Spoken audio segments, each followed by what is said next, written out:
If Carrier plays it really well, he could have some pretty amazing angles. I'll be honest with you, if you take the nameplates away, I feel like DRX has a giga draft gap here. Oh dear, okay. Still, that doesn't mean that Sponge can press an R button because he still doesn't have that one available. One grub has now been taken as Carrier looking for a grand entrance angle. The charm goes wide! That could spell the end for UCAL, but still looking for an angle. Flash out from Sponge as Guma level 5, but does have that make it rain to slow him down.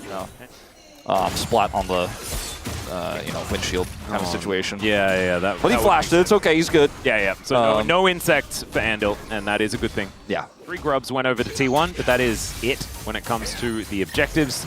Owner looking to augment that with a dragon at the same time, but now Sponge has an R button, presses it, the charm is going to be found here, and this is the Ari-Vi combo. Not a lot Faker can do. Goes down very low, but Carrier, not enough to save him, and he's going to have to flash to safety as well. There's certainly a lot of trading and aggression. Yeah, certainly things are happening. Yeah, I think it might be a ruinous game, with all the damage. No, not quite, but... ruinous game with like a 9-minute first blood and only 1 kill here at 11 minutes. Some of the damage done in lane and skirmishes does add up. And it is worth more now. If UCAL into position here, I think T1 need to evacuate. They cannot actually, they will just be chain CC. That single target blow up is absolutely real. Yeah.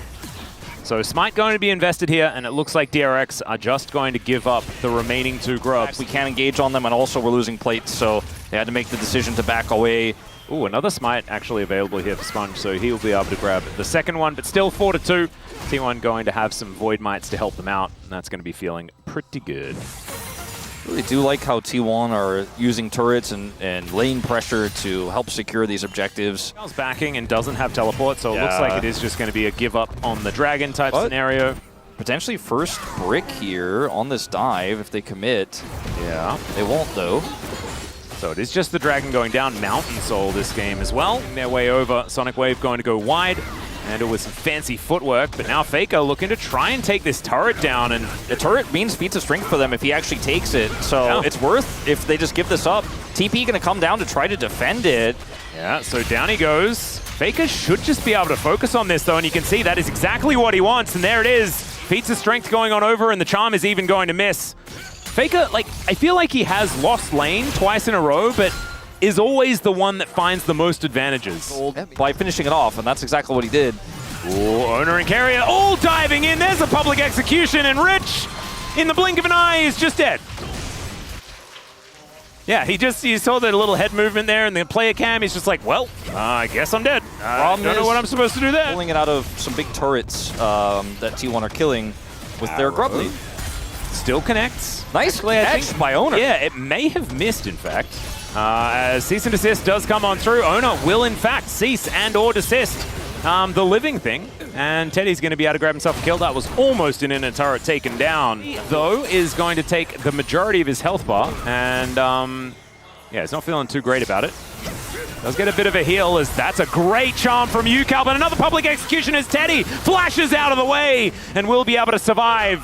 UCAL grabbing that kill, big deal, to try and get some more money onto the Ari. And he sees Faker on the other side. Like, true. I wouldn't mess with me back then, so I'm out of here. So we'll get more value out of the level up he'll get, but unfortunately he won't be here for this dragon, so it looks like DRX are just simply going to take their first of the game. And with a pretty tanky, high health Ari build with some additional resistances, if they keep stacking these, UCAL is going to love it.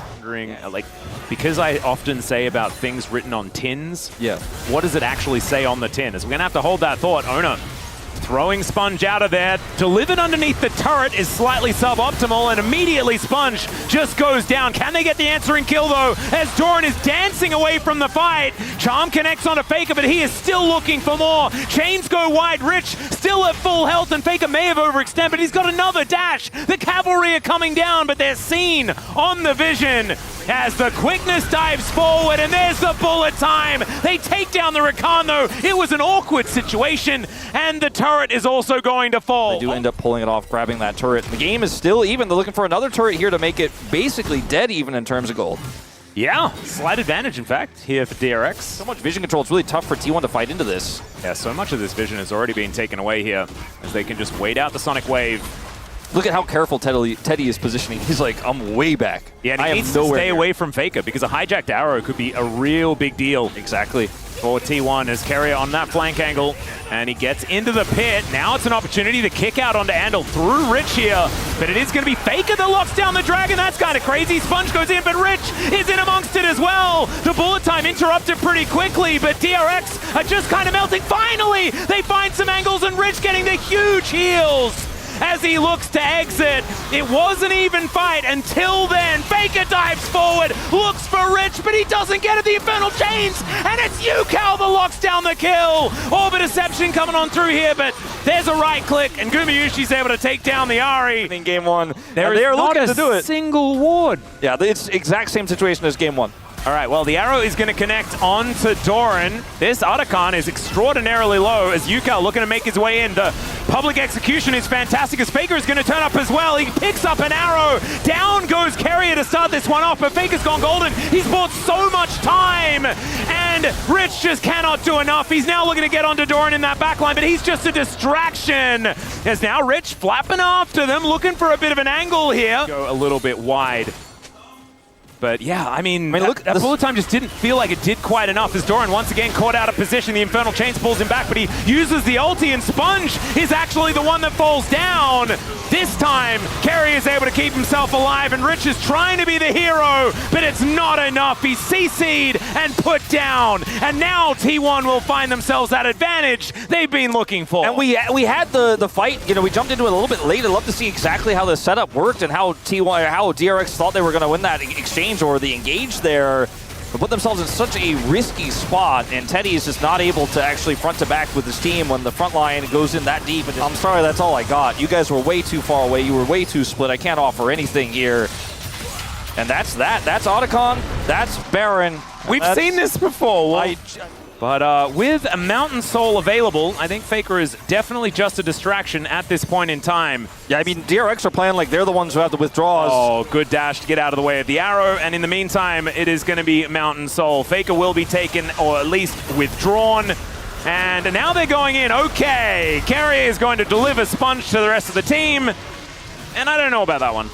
Yeah, I think Sponge was reminded about how his ultimate works by Carrier there in that moment. Yeah, and also reminded that the rest of his team was off killing Faker as UCal going to be dashing away from Ona here. You mean withdrawing Faker? Yes, there we go. They were withdrawing Faker. Doran is going to try and ult, but does not quite manage to do so. Gumayushi just going to get them out of there, as Ona is continuing to chase UCal as much as he possibly can, while the rest of his team are looking to win the game. Faker has popped back up again, and he is just going to teleport to this mid lane. Ultimate from Andal not going to do too much, as Faker's going to land that arrow. That is no worries at all. Going golden as the rest of these Nexus turrets fall down, and T1, I mean, it was kept even for quite some time, but they dispatch of the Nexus immediately after finding just one fight. These were some of the best highlights from today's matchup. Which moment was your favorite? Let me know in the comment section below. This is OP, and I'll see you tomorrow. Take care.